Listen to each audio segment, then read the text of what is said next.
Teknis, sekretaris, wakil ketua dan bendahara yang saya hormati para sesepuh hadirin yang insyaallah dirahmati Allah Subhanahu wa taala. Pertama dan utama, marilah kita panjatkan puji dan syukur kepada Allah Subhanahu wa taala. Pada bulan ini kita masih berada di bulannya Allah Subhanahu wa taala, bulan Syahrullah, salah satu bulan yang mulia, bulan Muharram, di mana pahala ini masih dilipat gandakan. Begitu juga dosa, ya, dilipat gandakan juga dosanya kalau orang berbuat maksiat. Salawat dan iring salam tak lupa pula kita turunkan dan kirimkan kepada junjungan Nabi kita Muhammad sallallahu alaihi wasallam. Sebelumnya saya ucapkan kepada Pak Untung, alhamdulillah beliau kemarin terangkat menjadi ketua DMI, Dewan Masjid Indonesia se-Teluk Bintang. Alhamdulillah beliau terangkat. Bapak-ibu Allah Subhanahu wa taala, Allah Subhanahu wa taala berfirman, "Innallaha yuhibbut tawwabin wa yuhibbul mutatahhirin." Sesungguhnya Allah menyukai orang-orang yang bertaubat dan orang-orang yang suci. Kalau kita kembali kepada Al-Imam, ya, Syekh Wahb Az-Zuhaili di dalam tafsir Al-Munirnya, beliau berkata, asbabun nuzul ayat ini turun itu, ya, yang diawali dengan ayat atau kata yas'alunaka 'anil mahid, ya, tentang pertanyaannya tentang haid.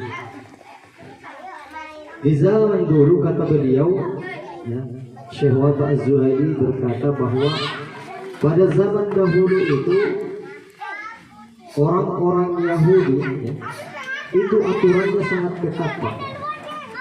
Ketatnya di mana? Orang yang haid, ibu-ibu yang haid itu pada zaman Yahudi dahulu, ya, itu kita dilarang untuk bergabung sama mereka. Ketika kita gabung sama wanita-wanita yang sedang haid, maka kita dianggap najis. Itu dulu orang-orang Yahudi, ya. Kita dilarang makan sama mereka, larang minum sama mereka, larang duduk-duduk sama mereka, larang bersentuhan sama mereka. Kita dilarang. Itu zaman Yahudi dulu, ya.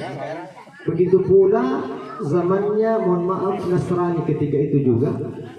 Justru zaman itu justru dibiarkan. Kita mau berhubungan, mohon maaf, di sini berhubungan ijma itu dipersilahkan, bebas. Artinya dia tidak memperhatikan, beda dengan orang Yahudi. Maka turunlah ayat ini, wa yas'alunaka 'anil mahid. Dan ketika engkau ditanya wa Muhammad tentang haid, ya, maka katakanlah qul huwa adza, itu adalah kotoran. Nah, jadi ayat ini turun bahwa di sini kita dilarang, ya, mohon maaf, berijma atau bersetubuh dengan seorang istri ketika dalam keadaan haid. Makanya biasanya itu salah satu faktor penyakit muncul seperti misalnya HIV AIDS itu gara-gara begitu, Pak. Mungkin ketika mohon maaf ya, ketika mungkin istrinya lagi haid, dia gauli. Nah, begitu juga dengan kaum Sodom, ya, mohon maaf, banci-banci ini juga begitu. Bukan tempat lubangnya yang dia harus tempati, bukan, tapi lubang yang satunya. Makanya di situ keluar penyakit. Dengar itu untuk. Makanya itu hadirin Allah Subhanahu wa taala, begitu ketatnya ajaran Islam. Bahkan masalah haid ini begitu. Maka ketika ayat ini diturunkan, innallaha yuhibbut tawwabin, ini lanjutan dari ayat wa yas'alunaka 'anil mahid, ya. Sesungguhnya Allah menyukai orang-orang yang bertaubat.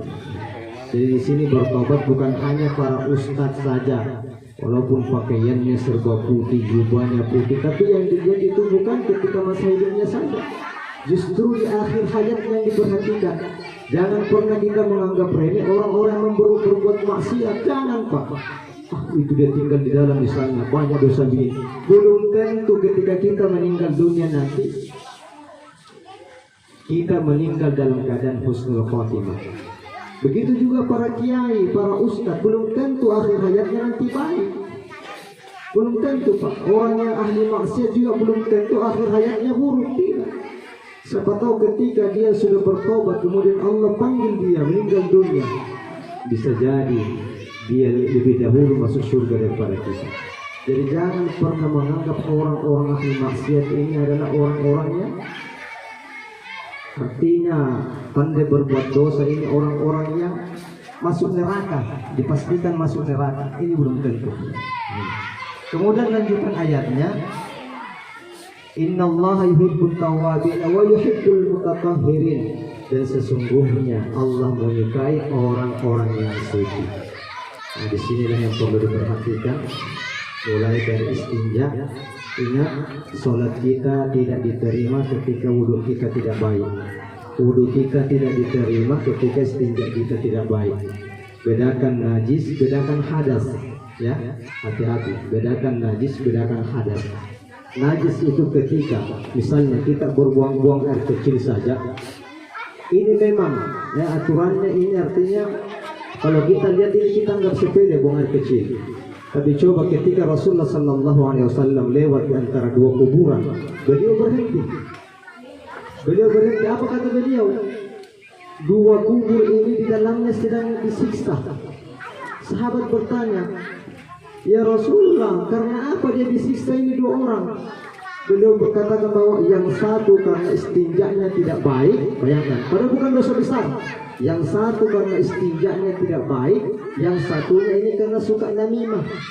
Apa itu namimah? Suka mengadu domba. Coba bahayanya itu orang yang buang air kecil tidak hati-hati istinjanya. Jadi diperhatikan. Bahkan orang Israel pada zaman dahulu diceritakan, kalau mereka buang air kecil saja itu Pak, celananya yang terkena pincing itu mereka gunting baru mereka buang. Itu orang Israel dulu. Bayangkan itu. Ya. Nah, cuma di dalam ilmu fikih dikatakan cukup dibersihkan kalau terkena air kencing. Ini perlu diperhatikan. Ini fikih kita ini perlu diperhatikan, karena sholat itu tidak bisa diterima kalau wudhu tidak bagus. Begitu juga wudhu tidak bagus, tidak bisa diterima kalau istinja kita tidak baik. Terkadang juga kita buang air kecil, masih banyak juga yang tidak perhatikan tata caranya bagaimana ya. Kemudian tempat-tempatnya yang mana yang dilarang ketika kita buang air kecil ya. Salah satu tempat yang dilarang ketika kita buang air kecil, ini adabnya Pak ya, ketika kita buang air kecil di jalan raya, itu yang pertama. Yang kedua kata Rasulullah, jangan buang air kecil di mana ada air tergenang tidak mengalir. Yang ketiga, dilarang buang air kecil ketika di tempat yang biasa orang singgahi untuk istirahat, kayak halte misalnya, itu jangan Pak, karena bau nanti ya. Itu adab-adabnya itu. Nah, kemudian juga jangan buang air kecil ketika menghadap kiblat ataupun membelakangi kiblat, kecuali kata ulama, kecuali kalau sudah ada penghalang, entah itu tembok ya, ada penghalang. Tapi kalau secara langsung terbuka, jangan. Ini adabnya buang air kecil.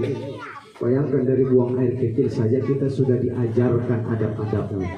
Bagaimana yang lain? Begitu pentingnya ini ya. Apa ilmu fikih dari dasar. Nah, jadi begitu. Kalau hadas beda. Kalau hadas itu yang pertama itu harus kita lakukan itu adalah jangan pernah lupa niat.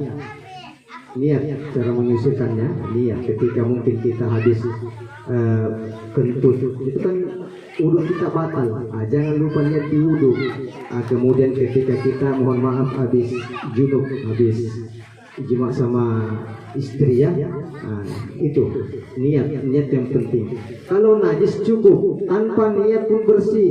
Yang jelas itu adalah zat harus bersih ya. Kemudian apa, warna, kemudian bau itu ya, itu harus bersih kalau najis. Nah, kalau hadas itu cukup.